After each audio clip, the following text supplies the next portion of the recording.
Hola a todos. Hoy vengo a hablaros de los platos giradiscos, sus tecnologías y sus diferentes características. El tocadiscos, también denominado giradiscos o plato, es el elemento destinado a reproducir la información almacenada en los discos de vinilo, entregando la señal eléctrica para la reproducción sonora de dicha información. En él se aglutinan los elementos que, compaginados entre sí, realizan la función necesaria para conseguir este propósito. Los elementos principales que se pueden destacar son la cápsula, ya comentada en un anterior post, el brazo y el plato giradiscos. El brazo, de forma alargada o curvada, va siguiendo el surco del disco en movimiento en forma de espiral desde su parte exterior hasta el centro del mismo, describiendo un arco para ello, fuera de los denominados brazos tangenciales, evidentemente. El giradiscos. Su fin consiste en dar soporte al disco y hacer que gire sobre un eje y en el plano horizontal, aunque en algunos casos también se puede realizar este giro en sentido vertical. Existen los platos verticales. Estos actualmente tienen una mínima implantación y una mínima repercusión. Este giro lo realiza mediante un motor eléctrico, el cual va acoplado a un sistema de tracción. Clasificación de los tocadiscos. Debido a la composición de los elementos que conlleva el funcionamiento del tocadiscos y de las diferentes formas de combinación entre los mismos, se pueden realizar diversas clasificaciones. Lo que os voy a presentar se ha realizado teniendo en cuenta los diferentes avances tecnológicos experimentados en la materia, y debido a ello cualquier clasificación no debe considerarse de forma rigurosa ni mucho menos exhaustiva. Esta clasificación se divide en motores de tracción, sistemas de tracción, movimiento del brazo y el funcionamiento y/o manejo. Motores de tracción se emplean para conseguir el movimiento de giro del plato. Pueden ser de diferentes tipos y características. Todos ellos les confieren su personalidad y su carácter. Entre las características más sobresalientes destacan la uniformidad en velocidad, su sistema de alimentación y la vibración producida por el mismo. Motores asíncronos. Es el motor que se alimenta directamente de la red. Su funcionamiento, por tanto, depende de la tensión de esta, evidentemente, y de la frecuencia de la misma, por lo que la estabilidad en su funcionamiento no es la mejor. Su velocidad nominal depende del número de polos con que esté construido, siendo normalmente de 3.000 revoluciones o de 1.500 revoluciones. El tamaño es más bien voluminoso debido a que en parte el conjunto de chapas metálicas que forman el conjunto magnético de dicho motor. Su precio es elevado con respecto a otros tipos de motores. Los motores síncronos de alta velocidad. Es una variante del anterior, por lo que es un motor asíncrono sincronizado. Se le añade un imán con el fin de conseguir que alcance una velocidad síncrona. La velocidad más usual en este tipo de motor se sitúa entre alrededor de las 3.000 revoluciones para un motor de 2 polos y 1.500 revoluciones, como hemos visto, para un motor de 4 polos. Lo que le confiere una mayor exactitud en su velocidad, siendo independiente de la tensión de red y dependiendo solo de la frecuencia de mismo, siendo esta actualmente de bastante buena exactitud. Los motores síncronos de baja velocidad. Su construcción es totalmente diferente a las anteriores. Con el aumento del número de polos se reduce proporcionalmente la velocidad del motor. Velocidad igual, una fórmula, 1.500 dividido por n pares de polos. Son de pequeño tamaño y económicos, ya que sus polos se consiguen mediante troquelado y doblado de una sola chapa. Su vibración es fuerte debido a la velocidad que alcanza, por lo que su sistema de suspensión debe ser muy elaborada para evitar posibles problemas. Un gran número de casos se utilizan en sistemas de tracción por correa, debido a que tiene un par de arranque muy bajo. Motores de corriente continua. son alimentados por una fuente de alimentación de corriente continua, evidentemente, directamente de la tensión de red posteriormente reducida a la tensión adecuada, rectificada y filtrada convenientemente, normalmente entre 6 y 8 voltios de corriente continua. Estos no deben conectarse directamente nunca a la tensión de alimentación directamente, debido a la gran influencia que posee esta sobre la velocidad del motor, lo que por normalmente se dispone de un circuito exterior de regulación de velocidad que puede ser de regulación centrífuga o mecánica y de regulación normalmente electrónica. La regulación mecánica es usada en aparatos portátiles, no presentando la estabilidad requerida para los modelos de IFI y mucho menos para el high-end. La regulación electrónica se basa en la regulación de corriente absorbida por el motor, es decir, por su consumo. En algunos casos, este circuito de regulación se consigue mediante la comparación de fase de las dos frecuencias iguales, una que se obtiene del generador tacométrico situado en el eje del motor y otra que proviene del circuito regulador de velocidad. Su frecuencia es controlada por un oscilador de cuarzo y se obtiene una gran estabilidad en la velocidad del motor. Bien, los motores archiconocidos de tracción directa, denominado también de tracción central. Es aquel en que la tracción del plato se realiza sin ningún elemento intermedio, o sea que el eje del motor hace girar directamente el plato sobre el que se apoya el vinilo.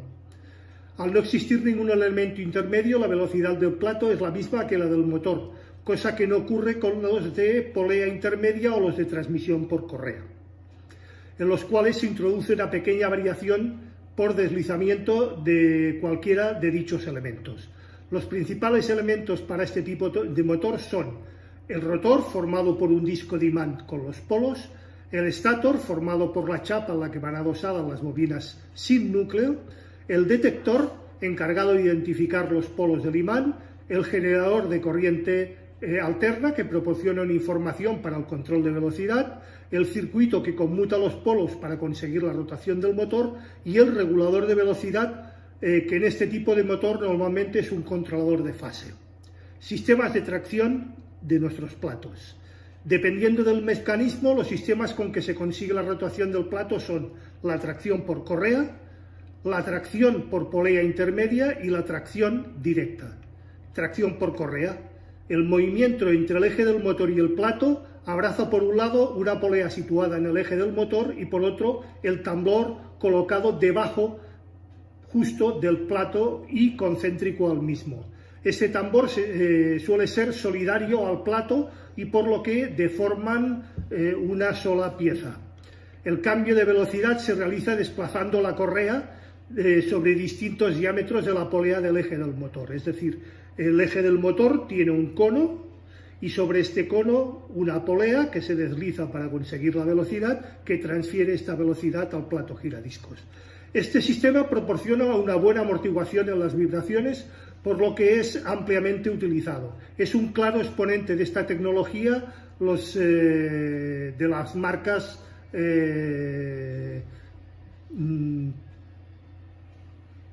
Lenco, utilizados largamente en las discotecas. Tracción por polea intermedia. En este caso, el movimiento entre el eje del motor y el plato se realiza mediante una polea intermedia, también denominada polea local o de arrastre, cuya composición es de caucho en su parte externa y metálica en su centro y va situada sobre el eje metálico del mismo. Su cubierta exterior contacta directamente con la polea del motor y el borde de teflón del plato. Un error que corrijo. Los primeros no son los que os denominaba del tambor y la polea, que su máximo exponente es Lenco, sino que son los que directamente la polea hace girar una goma, y esta goma sobre el eje del motor, y sus mayores exponentes serían Torrens o Lim. Los de tracción directa. Este tipo de tocadiscos, el eje del motor coincide con el del plato, como hemos dicho, por lo que el motor debe girar a la misma velocidad y relación que requiere el vinilo a reproducir. Aunque el sistema es más simple, requiere motores de una gran precisión y muy complejos, ya que cualquier vibración se transmite directamente a la cápsula y al brazo. y por lo tanto a nuestro sonido. El claro exponente de esta implementación y es el super archiconocido Technics SL1200 en sus diferentes versiones y MKs. Funcionamiento y manejo. Se puede clasificar entre los manuales, con paro o sin paro, semiautomáticos, automáticos y cambiadiscos. Manual con paro. Su funcionamiento y colocación del brazo sobre el vinilo se realiza manualmente. El paro final del disco se hace automáticamente al concluir el mismo. Manual sin paro. Evidentemente el sistema de paro descrito anteriormente que funcionó durante muchos años, en este caso no existe. Nosotros deberemos de poner el plato en marcha, la aguja sobre el plato y cuando éste termine levantarla y volverla a apagar. Los semiautomáticos, la puesta en marcha del giradiscos y la colocación del brazo sobre el disco es también manual, pero este posee un sistema automático mediante el cual el brazo se levanta del disco de manera que se pueda retirar sin posibilidad de que se pueda rayar o dañar el vinilo. Plato automático. En él la colocación del brazo sobre el disco y el paro y retirada del mismo se efectúan de forma totalmente automáticas. Normalmente se deberá introducir el dato del diámetro del disco, si son de 7, de 10 o de 12 pulgadas, y en algunos modelos esta información se refleja de forma automática al seleccionar la velocidad de funcionamiento, siendo los de 17 centímetros para discos de 45 y los de 30 centímetros para los de 33,3 revoluciones por minuto. Cambiadiscos. En este tipo de platos permite la colocación de varios discos apilados de forma superpuesta y en el plano horizontal. Todo el sistema es automático, es decir, la puesta en marcha, la caída del disco sobre el plato, el avance del brazo, la posición de la aguja y al terminar se levanta la aguja, regula su posición inicial, cae el siguiente disco y vuelve a empezar. Movimiento del brazo. Cuando se habla del movimiento del brazo se hace de manera que éste sea respecto al disco, evidentemente, pudiendo ser de estos dos tipos, de forma radial, en el que la aguja describe un arco aproximadamente a una circunferencia, o de forma tangencial, es decir, va paralelo a los ejes del disco. Y describe, en lugar de un arco, describe un radio. Brazo de movimiento radial. En ese sistema el brazo tiene dos movimientos, uno alrededor del eje vertical del plato y otro horizontal al que se siguen los surcos del disco, es el más extendido. Brazo de movimiento tangencial, como hemos visto hace un momento. Este tipo de brazo va montado sobre un carro que se desplaza paralelo a lo que sería el radio del disco con un motor servocontrolado. Dado que el desplazamiento del brazo se realiza en línea recta, el movimiento del brazo es conocido también como radial. Este tipo de brazo, su longitud es más corta que en los casos anteriores, por lo que el peso sobre el disco será siempre mucho menor. No necesitamos la fuerza compensadora del anti-scatting y la complejidad de sus elementos hace que sean de precios relativamente más elevados. Mecánica del brazo y materiales de construcción. Ya que el brazo acompaña al desplazamiento de la aguja sobre el surco del disco, además de los movimientos descritos, posee un movimiento vertical, otro longitudinal, otro de azimut, teniendo que ser equilibrados cada uno de ellos. Es decir, en un brazo de los estándar debemos ajustar la altura, debemos ajustar el movimiento vertical, debemos ajustar el movimiento vertical y debemos ajustar el azimut. Equilibrio vertical. El equilibrio vertical, al tener una curva en su extremo del brazo, queda solucionado en parte el error de pista, ya que la posición de la aguja coincide con la espiral del disco, pero surgen problemas porque el disco sufre un empuje lateral debido al frotamiento que ocasiona la aguja sobre el propio surco y aparece lo que se llama fuerza de rozamiento según la tangencial del surco.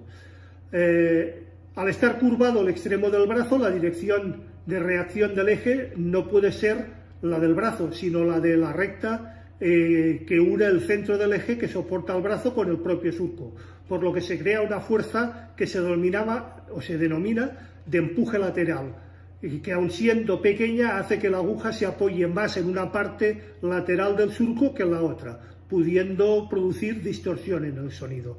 Para evitar en lo posible este defecto se procura compensar esta fuerza con otra en sentido contrario, para que se coloque, con lo cual se coloca un contrapeso en la vertical del eje del brazo llamado anti-skating.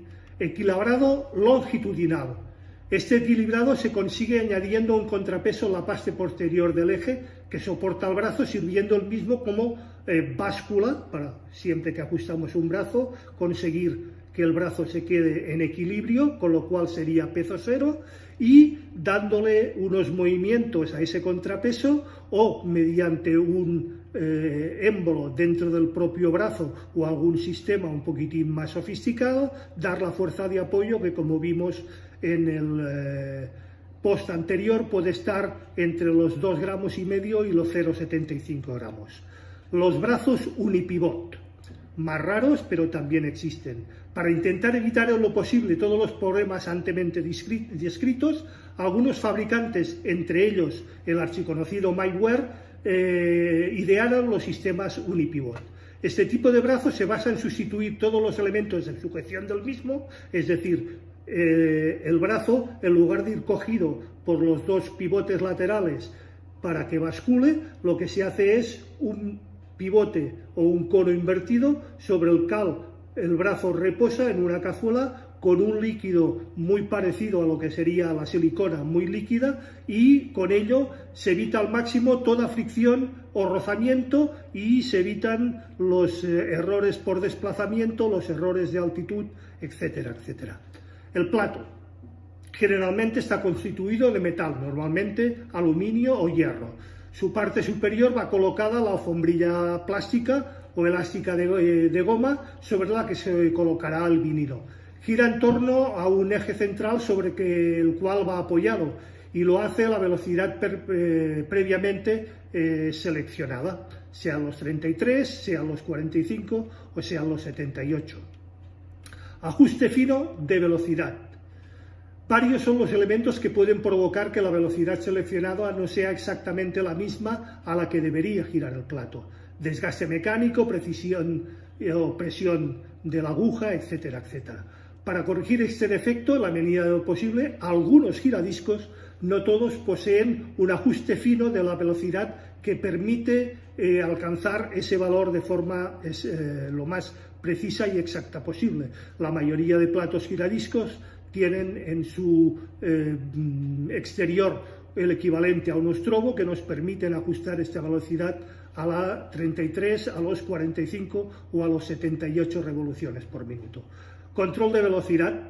La control de velocidad se puede comprobar mediante un sistema denominado estroboscopio, como hemos dicho. Este estroboscopio, que suele, los que no llevan, ponerse mediante una chapita de aluminio redonda a la cual va impreso este estroboscopio, en algunos modelos va en la vertical exterior del plato y en el otro en lo que sería la horizontal exterior al plato mediante unos encastes o mediante también un dibujo troquelado, el cual nos permite seleccionar y visualizar con el ojo mediante una pequeña luz incrustada en el plato que la velocidad sea la escogida.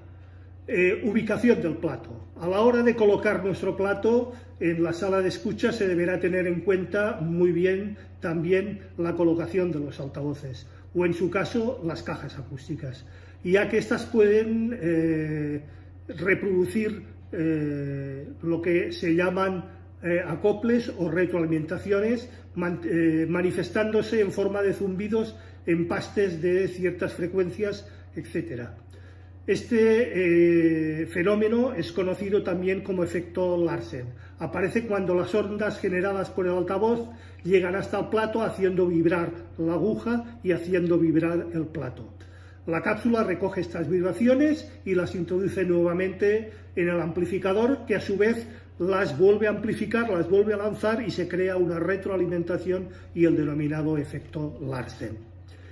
Y por último, el que según sus fabricantes es el no va más en los platos giradiscos, el láser turntable o plato giradiscos láser, un reproductor de vinilos un tanto atípico. Gracias a la tecnología láser eliminan la necesidad evidentemente de cápsulas y agujas y por tanto evita también el rozamiento y desgaste de los discos, reproduce miles de veces un vinilo sin ningún tipo de desgaste, según asegura el propio fabricante. Hace muy pocos meses se anunció incluso una mejora en este dispositivo, dando 5 años de garantía al producto y portes gratuitos de ida y vuelta desde y hacia Japón, para el cumplimiento de dicha garantía, insisto, de 5 años. El uso del láser permite disponer de un control de velocidad continuo en pasos de 0,1 revoluciones por minuto, es decir, no solamente nos ahorramos el desgaste del vinilo, sino que la exactitud en la rotación de sus revoluciones es del 0,1 revoluciones por minuto. El láser además accede a cierta información sonora que las agujas no podrían recoger de ninguna de las maneras, consiguiendo un sonido de mayor calidad en comparación con los giradiscos clásicos, y es capaz de reproducir discos dañados con mejor resultado que los anteriormente mencionados, los giradiscos, cápsulas y agujas convencionales. Todo ello siempre según los comentarios del fabricante. El vinilo se inserta en el reproductor como si fuera un CD, más grande, pero como si fuera un CD. Y una vez dentro, todo se maneja como en un reproductor de CD convencional.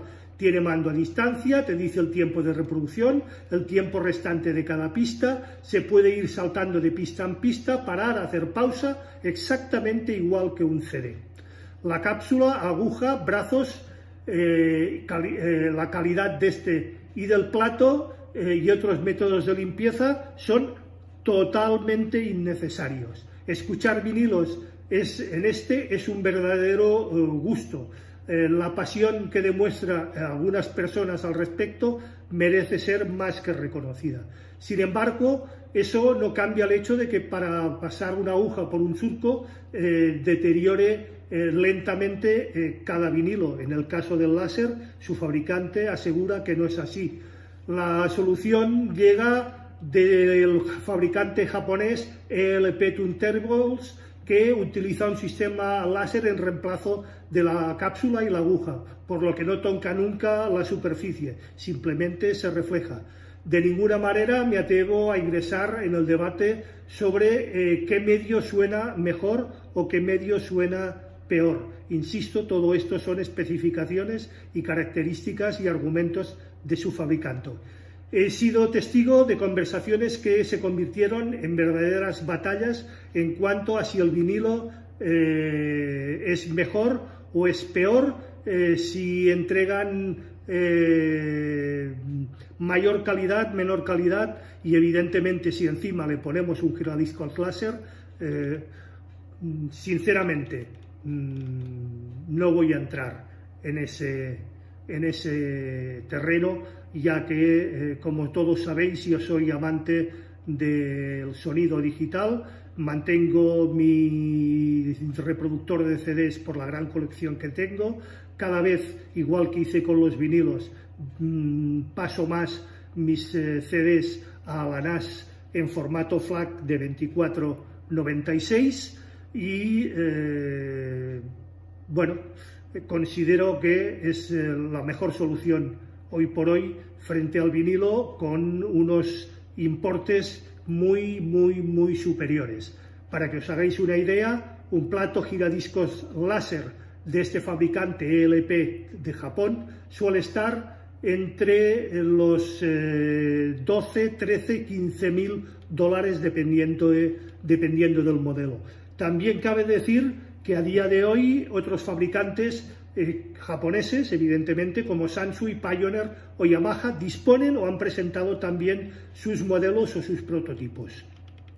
Y esto es todo por hoy. Espero haber aportado un poquitín más de conocimiento de los giradiscos, sus tecnologías y sus funcionamientos. Quedo abierto, como siempre, a cualquier pregunta, duda, aclaración y cuestión o sugerencia por vuestra parte. Será debidamente contestado. Recordad, si os ha gustado, dadle like, por favor. Compartid el post para ayudar a que crezca el canal. Suscribiros si no lo estáis ya y acordaros de darle a la campanilla gris para que YouTube os avise de cualquier novedad dentro del canal.